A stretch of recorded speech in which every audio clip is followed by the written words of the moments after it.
অনেক দূর মানে বহুত দূর বলতে গেলে কোথায় গিয়েছিলাম সেটা বুঝতে পারি, কিন্তু গিয়েছিলাম একটা জায়গায়। ভালো কথা, গিয়েছি সেখান থেকে এই রাতেবেলা কুকার ঠান্ডার সময় এই বাড়ি ফিরছি। এই রাস্তা দেখো চকচক করছে, শুধু আমরাই যাচ্ছি। ঠিকই আসছে দু একটা, এই আমাদের দুটো মাছ দেখে না তবুও ঠান্ডা কুকার মতো ঢুকছি করার নেই, কিন্তু এই যাচ্ছি। রাস্তাটা কিন্তু দু সাইডে গাছগুলো হয়ে হেভি সুন্দর লাগছে, কিন্তু আমরা যাচ্ছি। রাস্তাটা এতটা সুন্দর সত্যি করে বলো, কিন্তু এটা আমরা যাচ্ছি কিন্তু। আরে কি সব কি বোট ফোট লাগানো আছে জানি না, কিন্তু আমরা কিন্তু যাচ্ছি। ঠিক আছে, আমরা যাচ্ছি।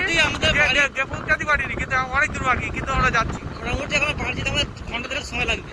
ঘন্টা দেড়েক, হ্যাঁ সেটাও লাগে। কি জায়গাটা কি জানা ছিল? হচ্ছে তোমার হচ্ছে কি সিদ্ধিকর। সকালবেলা একটা ব্লগ করেছিলাম, সেই জায়গাটা দেখা গেছিল যে আমি একটা বাড়ির ফ্যামিলির সঙ্গে একটা জায়গায় অনুষ্ঠান বাড়ি গিয়েছিলাম। আর সেখান থেকেই বাড়ি যাবো বলে ভেবেছিলাম, কিন্তু অনিদা বললো বলে আমি যাচ্ছি, দুজনে একসাথে যাওয়া হবে। কিন্তু যাওয়া হবে ঠিক আছে, সে আমি কী করে জানবো যে আমার অন্য জায়গায় নিয়ে চলে যাবে। কোথায় গিয়েছিল সেখান থেকে বাড়ি নিয়ে যাচ্ছে, যাও ঝাপ করে বাড়ির দিকে যাচ্ছি আর যাচ্ছি। সেখান থেকে খুব কষ্ট করে এই আপাতত নেদ্রা হাটে গেছি, আবার আটটু যাচ্ছি। এই নেদ্রা হাট নয়, মাদ্রাস স্টেশন এই যাচ্ছে। এই নেদ্রা স্টেশন হাত পা কেঁপে একদম বোম মাস্টিং হয়ে যাচ্ছে। এই নেদ্রা স্টেশন এই যাচ্ছে ওই পারে। তো অনেক দূর থেকে এসে গেছি, এই যাচ্ছি, সেটা বাড়ির দিকে যাচ্ছি। কিন্তু ওটা ছেড়ে এখন আমাদের কত দূর এলাম বুঝতে পারছি না। দুটো ক্রসিং আছে, কি জায়গাটার নাম কিছু বুঝতে পারছি না। এটা বুঝছি তো। হ্যাঁ, মানে বাঁ দিক গেলে দস্তপুর, ডান দিক গেলে তোমার উস্তি বাজার।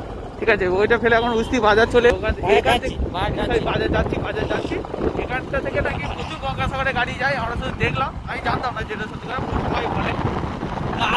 আজকে দেখলাম প্রচুর দেখলাম যে আজ অনেকগুলো গাড়ি যাচ্ছে, আর অনেক জায়গায় স্টে করারও জায়গা আছে। যতই যাই হোক আপাতত উস্তির বাজার সোজা এই উড়ে গেল, এই উড়ে যাচ্ছে হেভি সুন্দর স্পিডে যাচ্ছে গাড়িটা। যখন তখন চ্যাপটা হয়ে গেলে আমরা ঘুরাতে যাবো না, চাপ নিতে হবে না, ঠিক আছে? আমরা উড়ে যাবো না, আস্তে আস্তে যাবো। চাপটা হয়ে গেলে আমরা পাশ দিয়ে চলে যাবো। আমরা খুব ভালো বাড়ি, কারণ আমরা মানে ভয় লাগে খুব, কারণ এই এত স্পিডে গাড়ি গেলে আমরা গাড়ি খুব জোরে চালাতে পারি না তো, তাই এই দেখো আর 47 এর থেকে স্পিডে যাবে না। আমরা খুব আস্তে আস্তে, খুব দেখা যায় না তবুও দিচ্ছি।